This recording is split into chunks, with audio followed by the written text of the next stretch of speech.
Arab tilini endi o'rganishni boshlamoqchiman. Uyda o'zim mustaqil o'rganganim yaxshimi yoki biror bir markazga borishim kerakmi? Arab tilini markazlarda o'rganishlikda ham, keyin uyda mustaqil o'rganishlikda ham o'ziga yarasha yaxshi taraflari bor.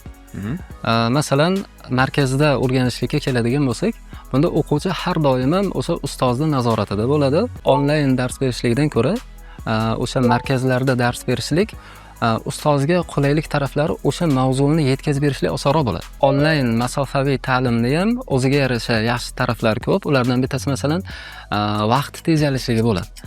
Masalan, markazga yoki boshqa o'qish joylariga borishlik uchun yarim soat, 1 soat qanchadir miqdorda biz vaqt ketkazamiz. Hozir aytganimdek, ikkita tarafda ham o'ziga yarasha yaxshi jihatlari o'ta ko'p. Lekin mendan qaysi biri afzal deb turib so'raladigan bo'lsa, men uchun shu markazda dars berishlik, markazda o'qishlik qulayroq bo'ladi deb turib aytaman. Arab tiliga oid shunaqa foydali kontentlarni o'tkazib olmaslik uchun sahifamizga obuna bo'ling. Video yoqqan bo'lsa, like bosishni unutmang.